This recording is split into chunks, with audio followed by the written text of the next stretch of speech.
This whole thing takes place at the Travel Inn on 42nd Street. Yeah. That hotel is still there. I looked it up today. It does not have a website, but you can book a room on Kayak for $39. By the hour or by the night?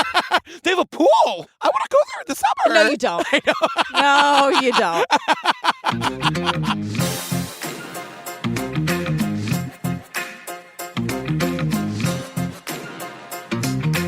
Hi, Julia Mezzavali. Hi, Patrick Hines. Oh, my God, you guys. I'm so excited to be here with you. We're back in the studio. We're back in the studio, baby. You guys, if you want more Jillian and me, join us on the Patreon. Over 300 ad-free bonus apps to download and binge right this second. Right now, we're doing the Chippendales. The boys are sexy. Yeah, we're at the strip club for 4 The boys weeks. are taking their clothes off. I cannot believe. They are gyrating. I know. It's taken us like 300 episodes to get to some like boy stuff. We never get to talk about hot boy stuff. We never get to gyrating men. No. And here we are. Our last series was relentless. I'm just going to say it one more time. It was so off the rails. I think more people heard our coverage of Relentless than have watched the agree. Yeah, and they're like with us in rage. I know. Always. You guys, at one point, this journalist takes a fucking shovel into the woods to dig up a body. That's a real thing. And then leaves the animal bones in like someone's mailbox in the break room. I'll never This get is the over woman it. making the movie, you guys. This is the woman making the movie. It's a whole thing. Also, we're playing Broadway April 11th. I hope you guys are all coming. We are sold out. If you have tickets and you can't make it, get into the Facebook group. There's a pinned post where you can sell your tickets. There's hundreds of people looking. We're going to do a standby line day of. Yes. What else? Yeah, I mean, the tickets are like happening. Like Yes. that's a very active post. So go look. And even if you missed out, like there's always someone saying, I can't make it or something came up and they want the tickets to go to you and we want the tickets to go Johnny to you. Fairplay from Survivor's coming. If he's going to be there, you got to be there. Is that, I mean, that's it. That's all we got to say. Ba-na-na-na-na.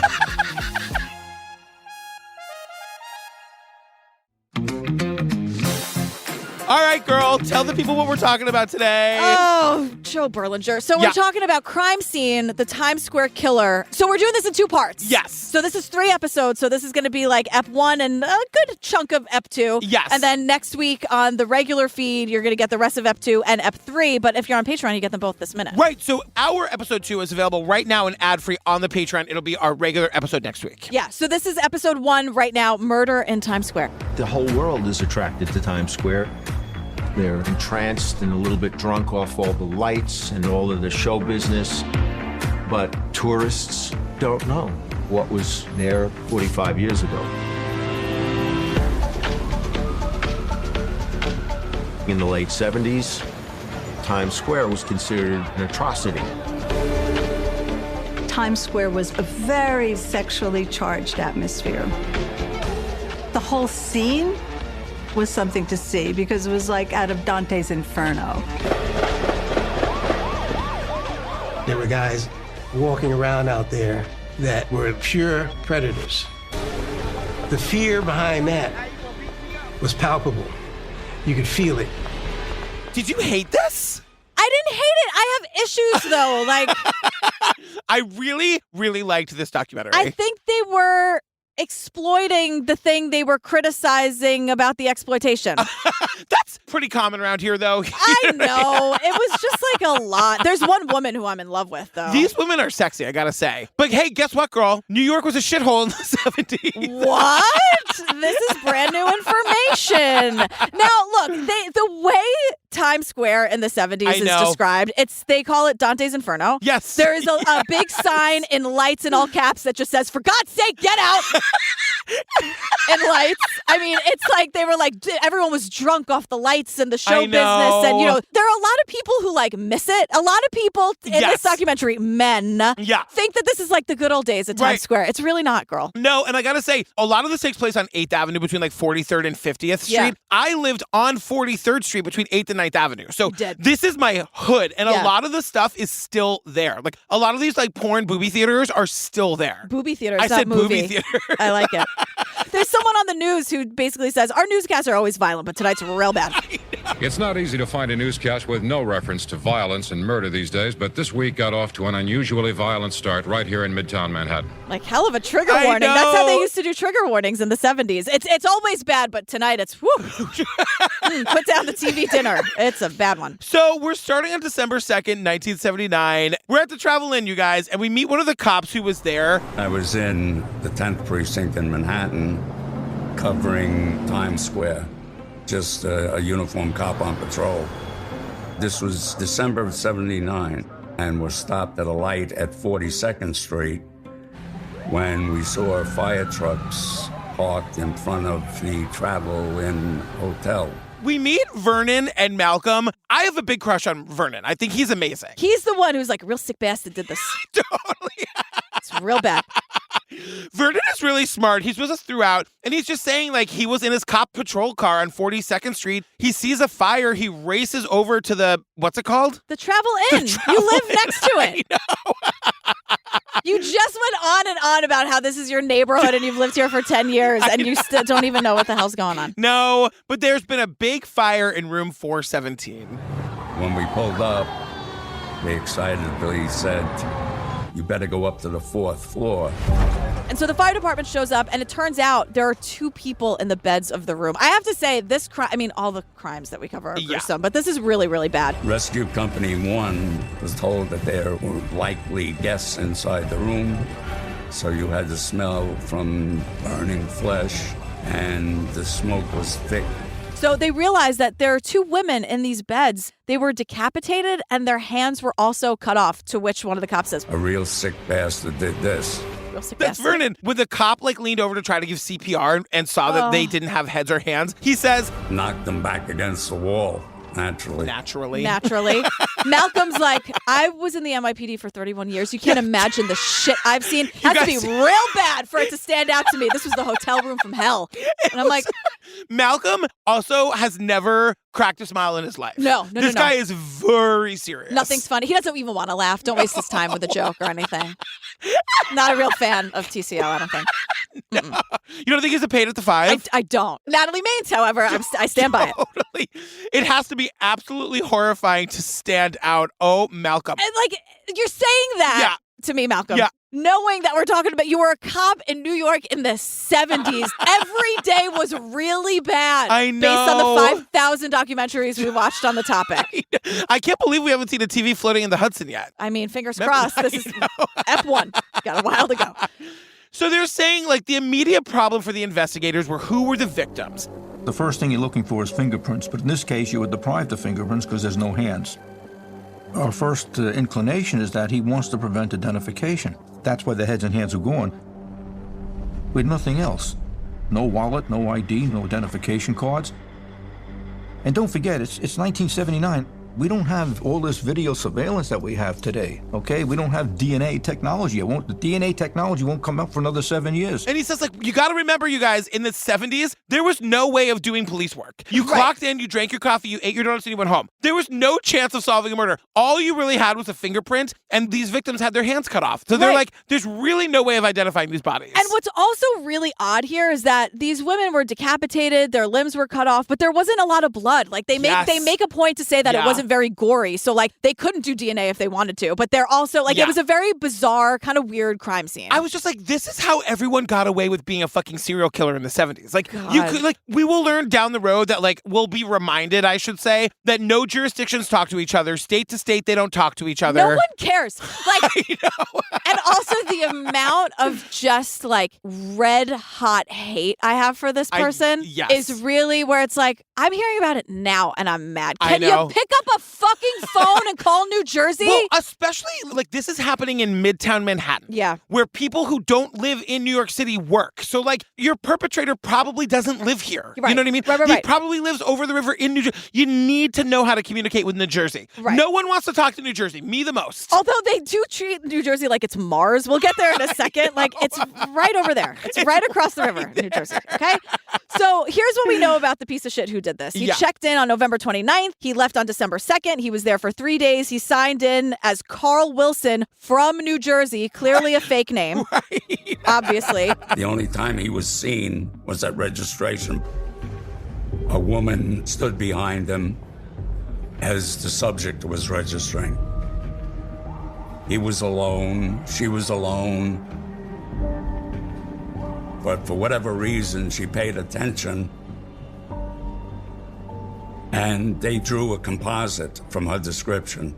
Here's something that really stood out to me. He was only seen at the registration check-in. One woman noticed him and remembered what he looked like, so they're basing the description on what she said. Yeah. And one of the cops is like, I don't know why she paid attention to him, but here we are. And I'm like, see, this is the difference. Yes. Any woman listening knows exactly why she paid attention to him. Maybe you can't define it, a feeling. Your gut's like, I want to know where that guy is at all times. And the cops are like, I don't know why.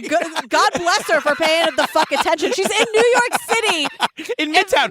At the Travel Inn of all places. Listen, if you can get a room at the Travel Inn today for $39, and you can, in 1978, those rooms were probably $3. Right, I mean, come on. So she's like, look, he was a mediocre white guy, mediocre at best. That's being very generous. 35 years old, 5'10", 175 pounds, brown hair, blow-dried. Like, the guy's super meticulous about his appearance. Blow-dried hair? Who does that? In the 70s, everybody. Feather, right? That's the Farrah Fawcett. Can I ask you a question, though? Why do we have these sign-in logs if people can just write fake names? I mean, why do we have them? Anyone watch Psycho?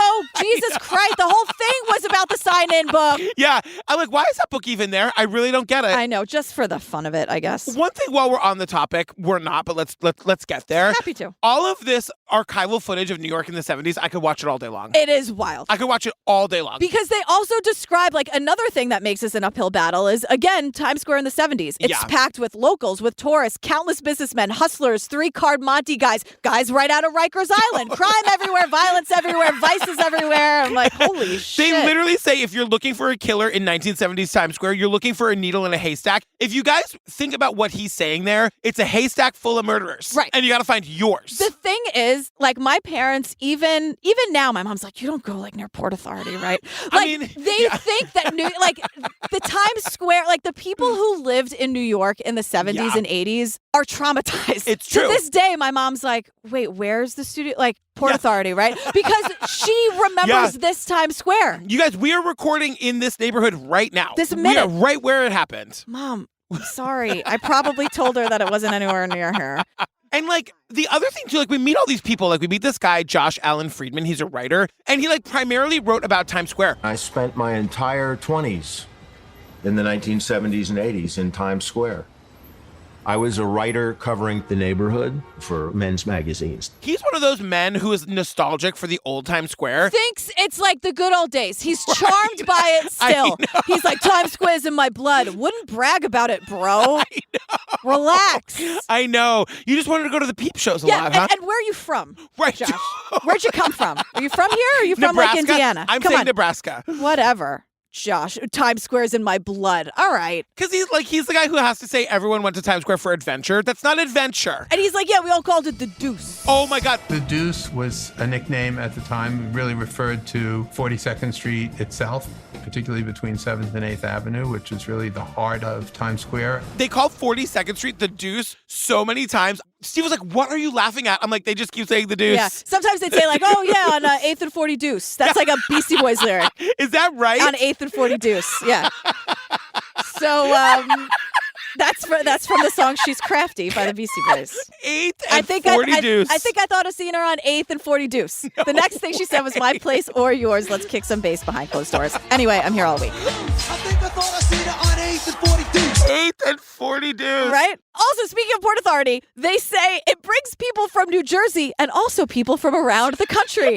New Jersey is this mythical place to all of these people in New York right now. And I'm like, oh, so that's where the rivalry started. Also, it's like, don't try to be New York. No, just Jersey, be who you are. Yeah, exactly. And at Philly, I'm talking to you. And Boston, I'm talking to you. Just be yourselves. You were all great. There's enough to go around. Totally. And Chicago, while I'm at it,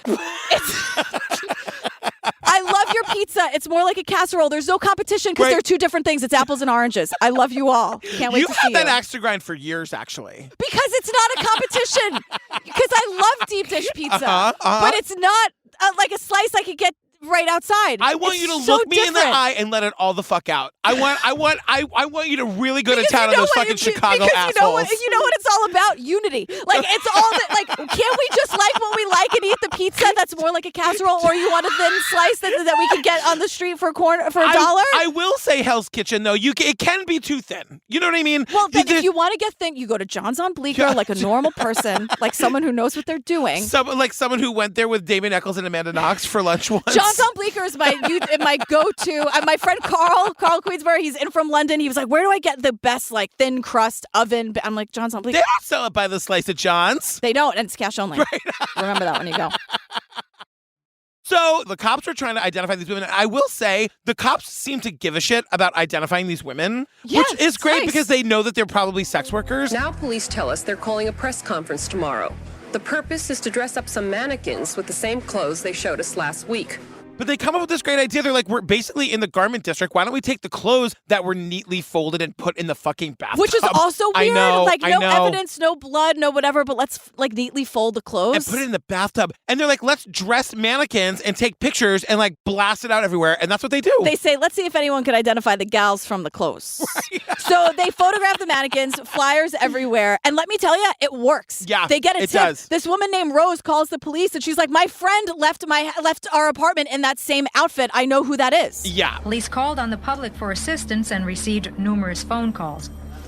One of these calls was part of the process which led to identification.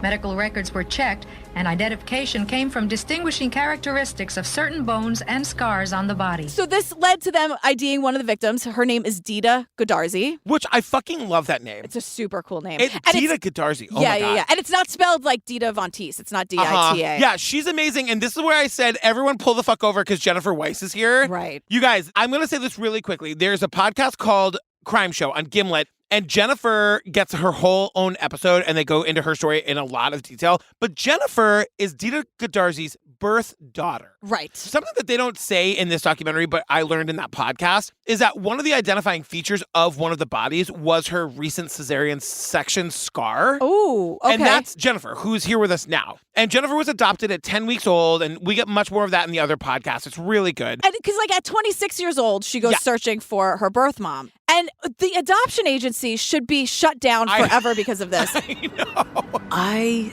was expecting a Lifetime movie where I would get to meet possibly the woman who gave birth to me. But they gave me these terrible newspaper articles about how she was killed. Because instead of like having a conversation with her, they're like, here are these gruesome news articles about the murder. I know, because she was Any more talking questions, about like, Jen?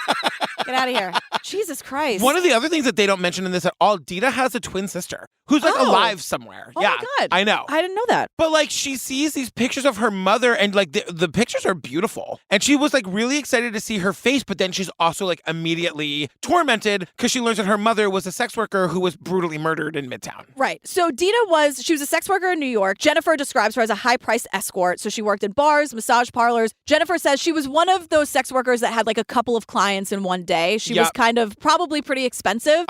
See, now here's what you told me off mic about the podcast. In this documentary, they say it's a mystery how Dita ended up in the hotel room with this other woman and this murder. And in the podcast episode, again, it's called Crime Show. I won't give any spoilers, but like Jennifer figures it out. So the Travel Inn, this motel, hotel, whatever, was known for sex workers. And so was Times Square, for being honest. Right. And then we get a lot of like, first of all, we meet Dr. Melinda, who I'm head over heels in love with. Dr. Melinda is fucking amazing. She's like, not only is she like a psychiatrist and she's incredible, but she's like an advocate for sex workers. Right. So she's an author. She wrote Sex Workers Unite. In the late 1970s, the operative term for being a sex worker was prostitute. The problem with using the word prostitute is it is so combined with the notion of sexual shame.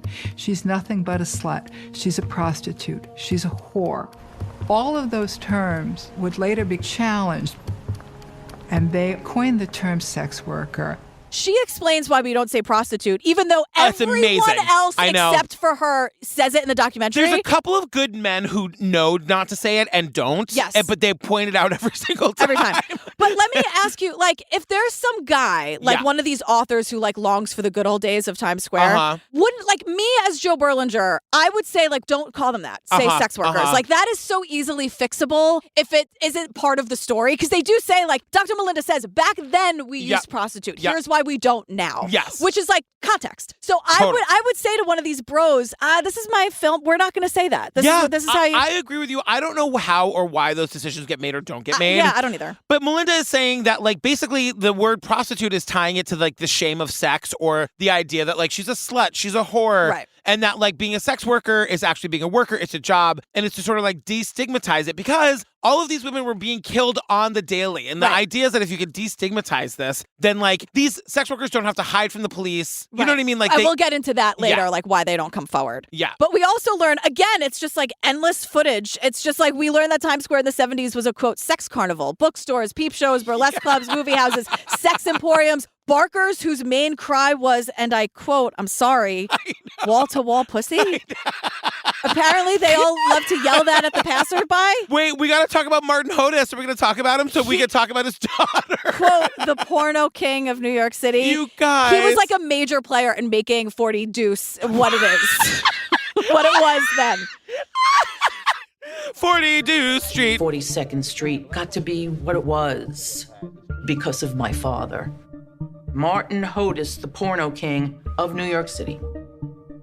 He was in the right place at the right time and saying, oh my God, do I got a good idea. But you guys, we learned all of this from his daughter, Romola. I think it's Romola. Romola.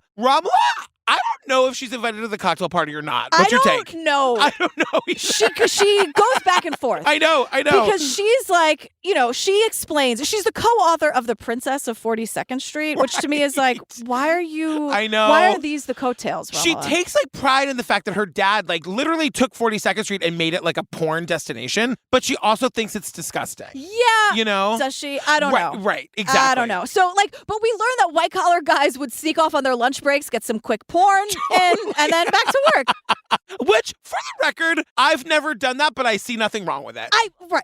So it's like, okay, whatever you gotta do. Yeah. Don't murder anyone. Right. Consenting human adults, whatever. Yes. Yeah. So, but people were like, oh, this is great. We want more and more and more. Martin Hodes, happy to oblige. He starts making his own films, you guys. His daughter says hard, period, core, period, films. Period. I know. Even his cinematographer's here. He's like, I tried to add some substance, some storylines. Nope. Everyone just wanted sex. We see maybe it's this cinematographer. I don't know. It's also like cinematographer and porn. It's so funny. Right. But like, it's such a form, Hey, Sylvester Stallone was in a porn movie that was high art. Great. I'm sure it was. I missed that I think one. it was called The Italian Stallion. I'm sure it was. And if it wasn't, he did it all wrong. Why are we here? I just spent 30 days in the dark with a man that's in every woman's dream. This guy here, Sylvester Stallone. But there's a shot of the camera like right at the point of penetration. Yeah. These people are having sex and this guy's leaning over with the camera to get the right angle for just the humping. Can I just look, I don't know where it's going to be appropriate to say it, so I'm just going to say it here. Okay. I am a gay man. Yeah. Like none of this is shocking to me. No. None of this is weird or strange. And I'm not saying that you are. No. And it's fine if people don't like porn or they think this is weird or gross or whatever, Romola. But like, I was like, Romola, if you don't like 42nd Street, girl, definitely do not go to Christopher Street. No. Because like, you're walking down Christopher Street and every store is a sex shop. Yes. Every store is a leather store with dildos in the windows and I was going to say the windows, like the leather outfits in the windows on the mannequins. And the harnesses and the slings and the... So I am not scandalized by any of this. No, but what they're really trying to hit home is like, it's that times 1,000. And also like a major criminal element. But I'm like... I was going to say also unregulated. Right. So like we get to a point where we meet like live sex show workers. Martin, I think his name is. Oh my God. He's got stories for days, as you would as a live sex entertainer. Super invited. And his wife, who we don't meet, invited to the cocktail party, sit right next to me. But I'm just saying, like, there was a time when like literally anything goes. It was all legal. Yeah. And so like X-rated theaters started popping up all over the place. Then Martin expanded to live peep shows, which is basically the Open Your Heart video. Yes, Madonna. But then even grosser, and they, again, described only by men, they're like, then they took out the glass in the window so men could reach in and touch the women and like get hand jobs and stuff. And they say it with a chuckle as though the women loved it. That was great. It was a favorite part of their job. Right. And of course, guess who's here? The mob. Right, the mob's here. The Gambino. Did you feel so seen? I did. I was like, it's like I'm home. Like, oh, this is the Times Square I know. That's like a bit. I am not like compared to all of this. I am squeaky fucking clean. Yeah, honestly, in terms of like the mob, like I get some DMs where it's like, girl, and I'm like, no. It's a joke. It sounds like I am the Pensavalio of it all. I understand. I am Sicilian, however. So yeah, but the Gambino family ran. I'm not fucking with you. Well, you shouldn't. I knew that going in. I'm probably a couple of degrees separation. Like I know a guy who knows a guy. Sure. Who knows a guy. Yeah. I'd say maybe 4 degrees, 3 degrees. But I can't make a phone call this minute. No. but I could probably get by the end of the night. So there was something more than sleazy. There was something like a little dangerous. A lot of bad things just came along with the business. There were pimps and drugs all over the place. And the mob was really big back then, 5 families. So everyone is talking about how the porn industry brought violence and crime. And so Dr. Melinda is like, yeah, because men see women as something to be purchased. And when you purchase something, you could do whatever you want with it. And that's not true. Right. So there were all these predators and like they would be rough with these women and they would abuse them. And it's a secret and it's in private and no one will know. And I paid you, so I've earned it. It's weird that these cops are all really interested in solving this murder of these sex workers. Yeah. And they're very self-congratulatory about it. But like they are the same cops who like the sex workers were afraid of. Exactly. Because we get this a million times down the road. I'm sure we'll mention it again. Like the sex workers couldn't go to the police for protection because if you acknowledge you were a sex worker, you'd get arrested. But the John wouldn't. Right. Exactly. She would. Exactly. So then we learn about James Thomas, who's they call him Dita's pimp, but the word is trafficker, really. That's the preferred word. We say trafficker now. Yeah, because we'll get into the like characterization of pimps and like why that was like seen as cool for a little bit. Yeah. But he's a trafficker. You're looking at the people who are in her world, in her circle of existence. Johns, pimps, drug dealers. That's who you're looking at and expanding your way outward. Dita had a pimp, a guy called James Thomas. She worked for him for years. She also worked out of some of the mob-owned bars. Dita worked out of the mob-owned bars, and she knew like a good amount of Iranian drug dealers. Like she wasn't running in the safest of circles, right? Yes. And so then suddenly, after we learned that, we're at New Year's Eve, 1979. If this doesn't describe the 70s, especially in New York, we get a newscaster. Goodbye to the 70s, a decade of dreams, a decade of nightmares, a decade to which they said farewell here last night. And I'm like, good grief. So now it's January 1980. It's 1 month after the murders of Dita Gaddarzi and Jane Doe, the unidentified woman she was with. And we're back with Vernon, my favorite. I love Vernon so much. And he's explaining how he was a criminal profiler and, explaining that, like, they've nothing to go on. They've got no fingerprints. They don't have DNA yet. There's no clues. So he's trying to understand the crime scene and the victimology. And this is how they're going to go about trying to catch the killer. Profiling basically is an understanding of the dynamics and behaviors of offenders in crime scenes. We look at victimology, we look at signature, autopsy results, and we look at MO. In this case, the medical examiner was able to determine that the heads and hands had been removed after death, both of them. Right. And the medical examiner gives us some information here. They say that the heads and hands were removed after death. Yeah. But they were tortured. Fucking great. And sexually assaulted. Yes. And one thing that I've learned, I think that this is disgusting, but it's a function of my job. I think if you remove those things after death, that's why there's no blood, because there's no blood pumping through the body. God. I believe that's why there would be less blood. That would make sense. Yes. I hate everything. Don't you hate it? Can you believe I know that? Can you believe that's a fact that I know? It's a weird job. I'll say it every time. So, yeah, and then I think your boyfriend is like, he's a psychopathic sexual sadist. The behavior cried out that we're dealing with a psychopathic sexual sadist. Sociopathic psychosexual killer, whatever. He says that thing 800 times. Psychopathic sexual sadist. He loves that he knows that term. You know what I mean? And it is all-encompassing. Yes. I get exactly what he's saying with that. And so what he says is, he's like, look, this person wanted to cause pain for sexual pleasure. Yes. And people like this, they start with porn, then they chase that high, they want more and more and more, and then they advance to being a total fucking monster. And the worst part is that they can compartmentalize it. They pass as normal. Right. Yeah, exactly. Yeah. So, speaking of... I love Vern. Sit him next to me at the barbecue. Yeah, he can sit with you. Dominic, however. Dominic. You guys are not ready. Not since Darren in Lula Rich have we met a coworker. It's Daryl. Daryl. Who I hope, honestly, with all of my heart, is enjoying some Kelly Clarkson right now. Totally. With a vodka cranberry. Full disclosure, that was his drink. You guys, Lula Rich. Be kind to your coworkers, because they will sit down for the interview. They will give the interview. Does he ever? Back then, I was working on 3rd Avenue. Not far from the bright lights of Times Square. I worked at Blue Cross Blue Shield down at Honeywell H8200 in computer. H8200 is about the size of one floor of an office building. So Dominic works on 3rd Avenue, which he says not far from the bright lights at Times Square. Yes, yeah? it is, not Dominic. Not from a cab at 3 p.m. trying to get across town, buddy. That shit takes forever. 3rd Avenue? They also describe this place, Plato's Retreat, as being near Times Square. It's on 3rd Street. That's not close to Times Square. That's not. It's not. Chelsea. Yes, thank you. Anyway, yeah, that's annoying. Anyway, Dom worked for Blue Cross Blue Shield. He worked with computers. Worked for one of those computers that was the size of an entire floor. Yes. Again, 1979, I right? know. So he worked with a guy named Richie Cottingham, a.k.a. Yes. The Cot. Everyone called him Richie Cunningham, right? Like, is this a Happy Days thing? Which is weird because Ron Howard produced this. Oh my God, you're right. Happy Days was a show. You guys. The Fonz. That's, you know the term jumping the shark? Yes. That comes from Happy Days. Trivia. Happy Days was a spinoff of what show? Happy Days was a spinoff of what show? See, I'm not as much of an old soul as you think I am. Laverne and Shirley. Oh my God. Yes. Or maybe it was the other way around. It could have been the other way around. No, it was the other way around. Yeah. Right? That makes sense. Potsy, right? He was cute. So Dominic calls him the Cot, you guys. I used to call him the Cop. Talked a lot about prowling the streets of Times Square, picking up prostitutes. He had endless energy when it came to that.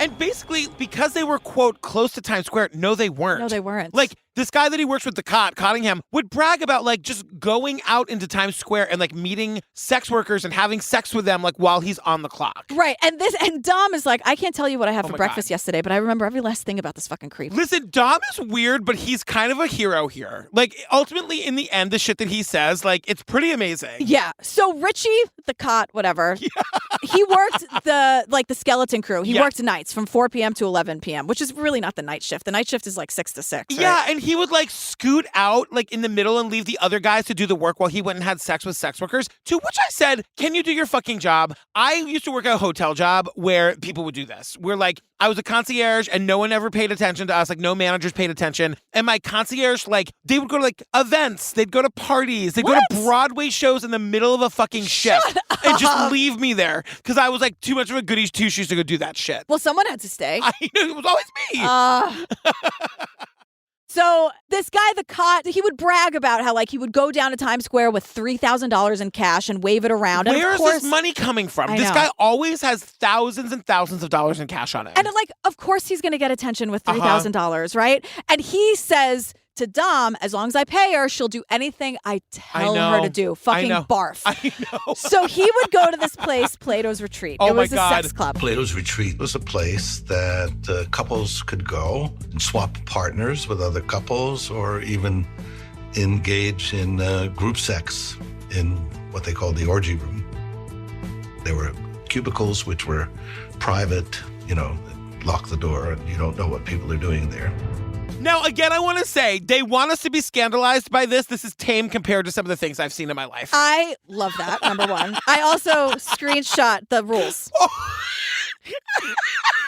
Number one, the rules that were on, this is before you walk into Plato's Retreat, these are the rules. Okay. Number one, no drinking or eating on the mats. The mats. Yes, this is where, like, straight couples go for, like, swinging sex. Yeah, and there's also an orgy room for group sex. Number two, couples only, no threesomes at any time. I assume the orgy room is a little bit different. Number three, the orgy room is like the concierge desk. Nobody's really monitoring. That's the scariest room. Totally. Number three, we ask you not to stand in front of the entrance. Don't want any bottlenecking here. Number four, no one admitted fully dressed. Number five, maybe most important, and I like this one. Yeah. When the female leaves the mats, her mate will be asked to leave also. Oh, I like that. So you can't just be like, I'm with her. And then just... Yeah. It's like how, like, grown-ups can't go to playgrounds without a child. Right? That is great. It's a great rule. It's a great petting zoos, arcades. Totally. Yeah. I gotta tell you guys, the most tame version of this that exists in the gay world is like underwear parties. Clubs used to have underwear parties where you would only be admitted if you were only wearing underwear. Right. And of course, I never had the body confidence to go to things like that. Yeah. But like that Hopefully was like, they weren't being thrown in like January. oh yeah, yes, and like I think there was like a changing option maybe for that. Yeah. But like that's a Tuesday in the gay world. You know what I mean? Yeah, like before the real party starts. Oh, I mean, yes. That's like yes. at 9 o'clock. I've never been, but there still are sex clubs in New York City that like are open to this day. I know that. Yes, there are. Yes. We both have gay friends who party more than we do. Party. Yes, that is. Also, I have some straight friends who party more than I do. Oh, shit. Are there straight sex clubs? I don't know. So the thing about Plato's Retreat is that it attracted a lot of sex workers, including Dita. I wrote, it's just a place for super horny straight people. Can we move on? And sex workers to pick up clients. Yes. It's a great, I mean, Yes. truly, from a networking perspective, Totally. like, of course. Yeah. So it's May 15th, 1980, 5 months after the murders. The fire department's called to the Seville Hotel on 29th and Madison. The police were called, detectives responded, and Manhattan South Homicide responded. There was a room set on fire. And when they went inside, there's another mutilated woman.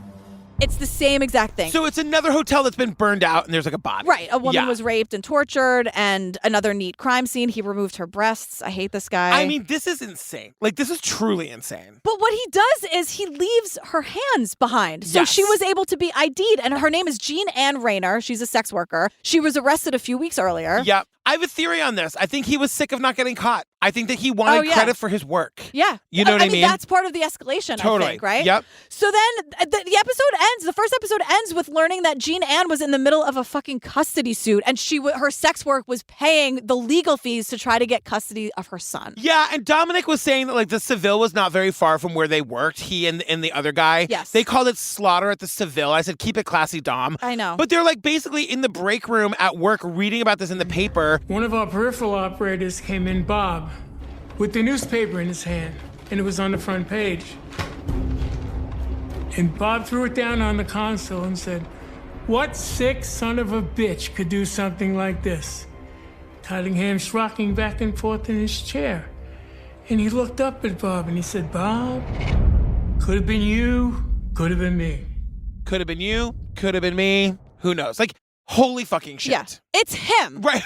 Like, we're not, spoiler. So that's how episode 1 ends. Yeah. Episode 2 is called The Perfect Hunting Ground. Oh my God. Times Square was sex, sex, sex everywhere.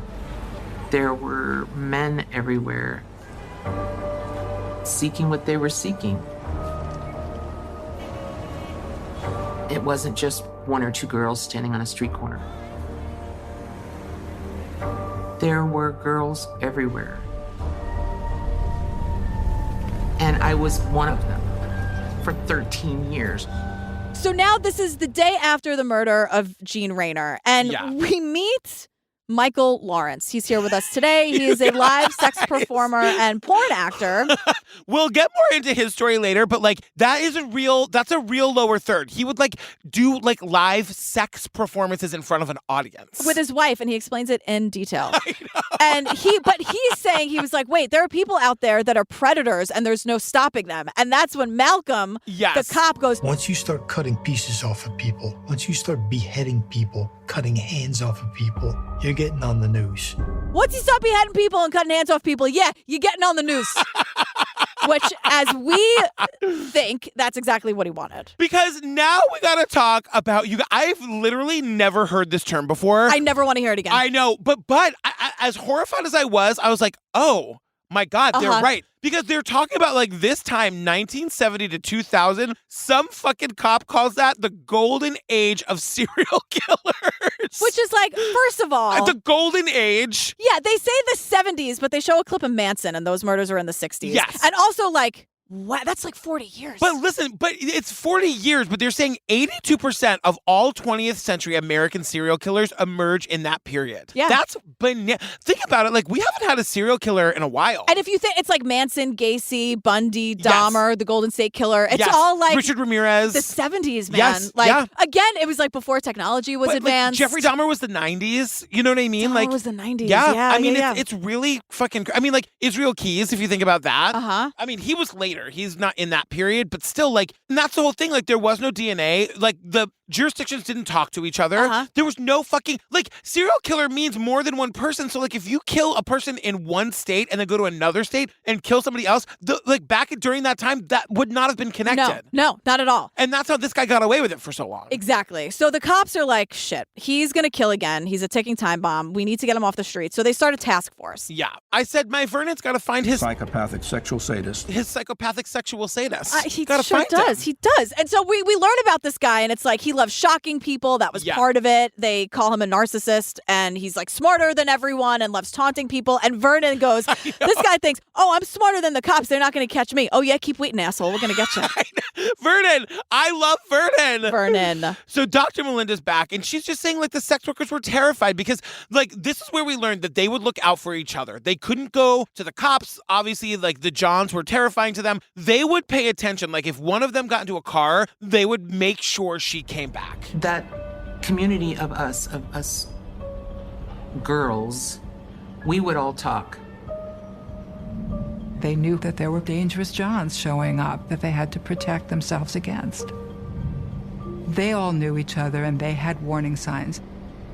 If somebody got in a car and drove off, they often had somebody who was looking out for them and making sure that they came back.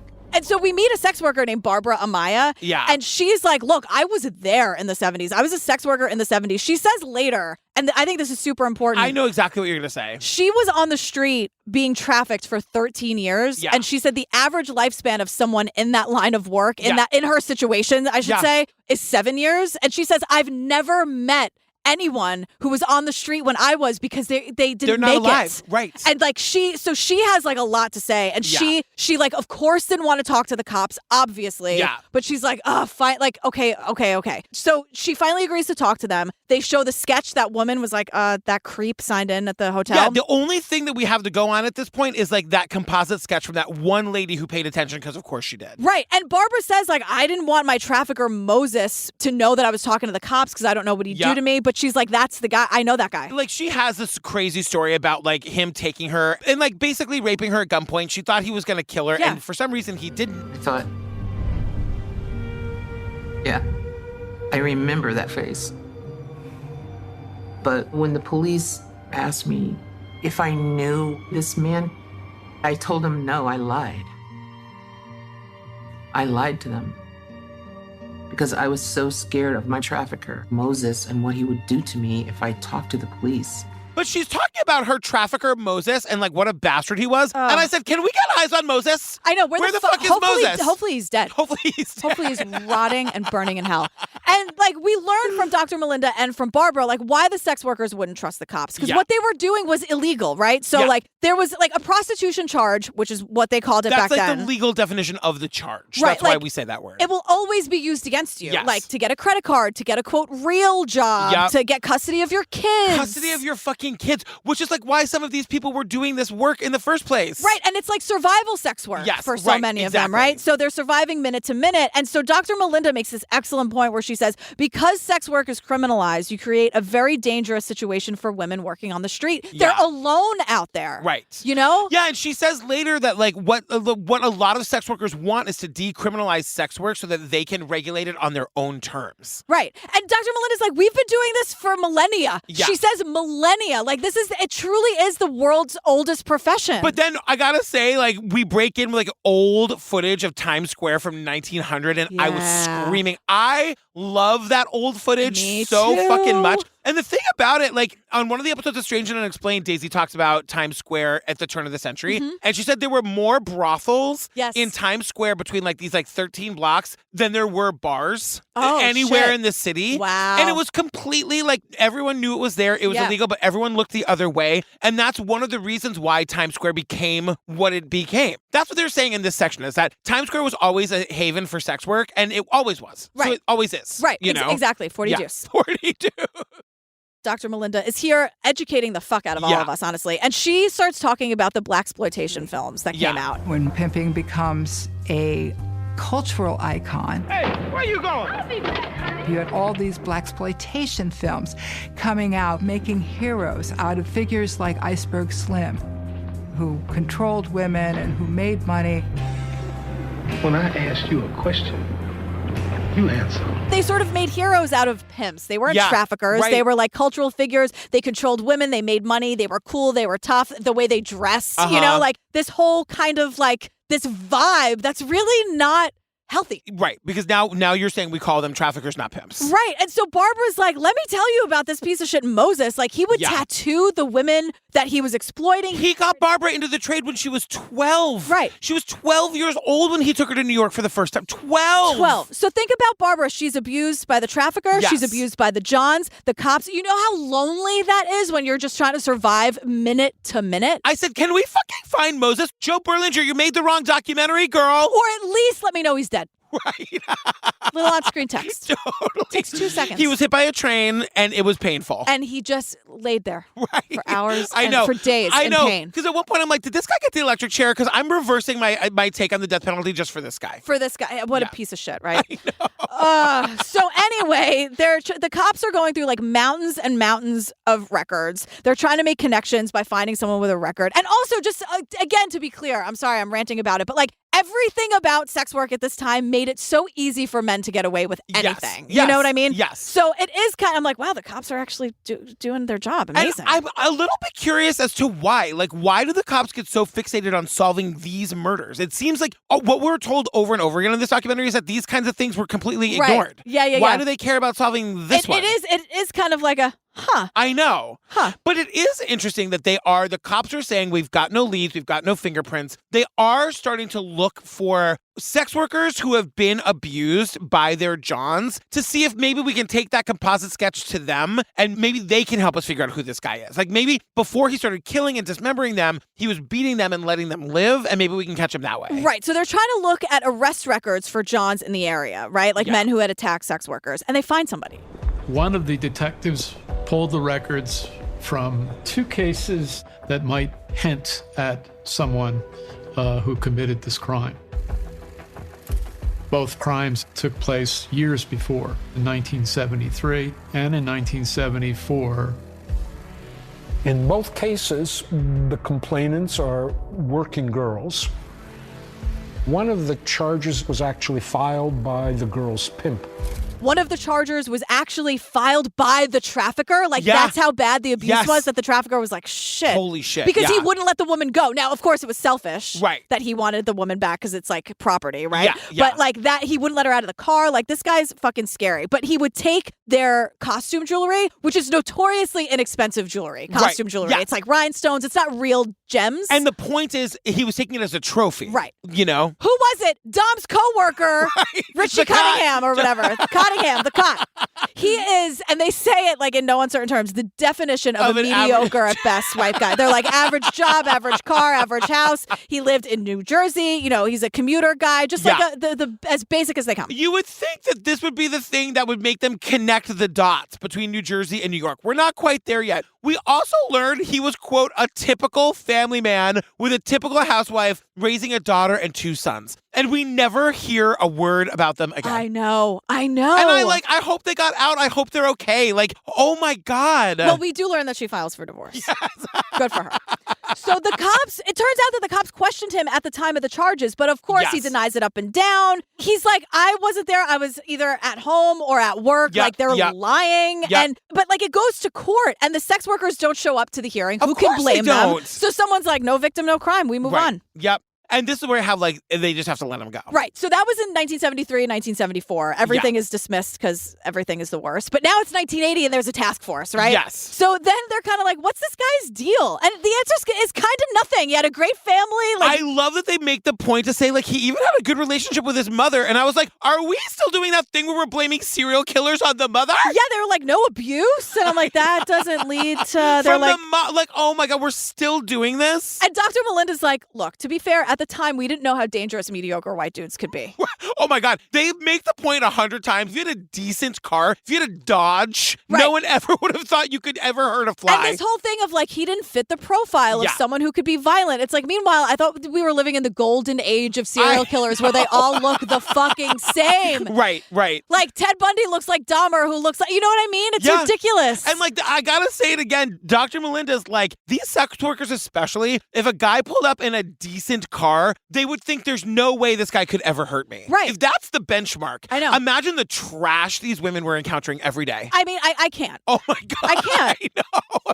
1 block from where I lived for 2 years of my life, by the way. So they're like, oh, so weird about Richie because, like, he doesn't really fit the profile. Plus, he was out of state. It's like Jersey. It's like another planet. I'm like, it's not Mars. But that's the whole, like, that's what I don't understand. It's like New York. People live in New Jersey to commute to New York. You know what I mean? Yes, because It's like that, like, the cops aren't factoring that in. You know what I mean? Right. Like, they do say there were, like, a lot of locals in Times Square. But even, like, then, now, and tomorrow, it's a tourist trap.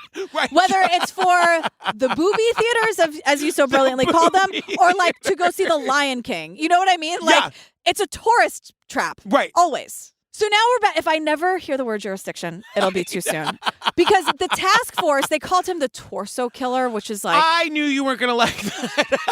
Can we just call him like a piece of shit murderer? I know. You don't even have to say shit in the newspaper if everyone's too precious. So the task force was looking for what they're calling the torso killer in New York City. They had no idea about all the shit that was happening in New Jersey. Right. So then, like, this is, I think, maybe a good place to stop where it's like, we'll figure out what's going on in New Jersey because next week. Because you guys, as many murders as is happening in Times Square, just as many are happening in New Jersey. It's in a New Jersey, mess over in Hasbrook Heights. And New Jersey and New York, though they are 5 miles apart, are not talking to each other. And again, not Mars. Like, it's like Jersey isn't a different planet. And this is a New Yorker saying that. Get it together.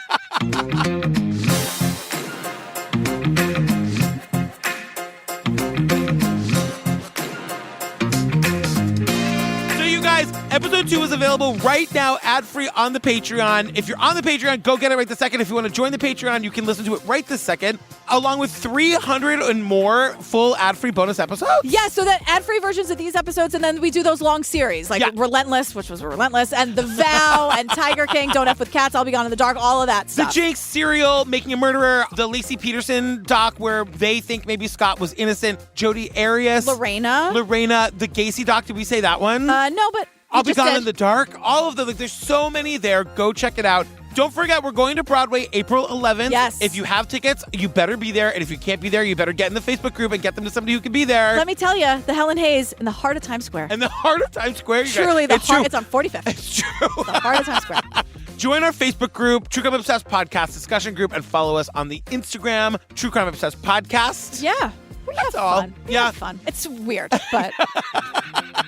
Stay tuned for the outtakes, and we love you. We love you. Thanks so much. Stay safe out there, would you? Yeah, please do. Thanks. Okay, bye. Bye. As a personal favor to me, just be safe. Call somebody when you get home. Let's text somebody and let them know you got home. In fact, text me. I'll put my number in the Facebook group. Oh, God. Okay, bye. He says psychopathical. What is wrong with my mouth today? I don't know, but you got a job to do. Of all the things to fail today. Back in the studio, baby. I mean, for now, I can't. I'm always waiting for the other shoe to drop with this nonsense. 40 Deuce. Right? Girl, that's all I'm going to say from now on. Yeah, 8th and 40 Deuce. I'll Where are you meet you going? that place on 40 Deuce. Yeah. Where are we going to dinner after this? On 40 Deuce. Somewhere on 40 Deuce.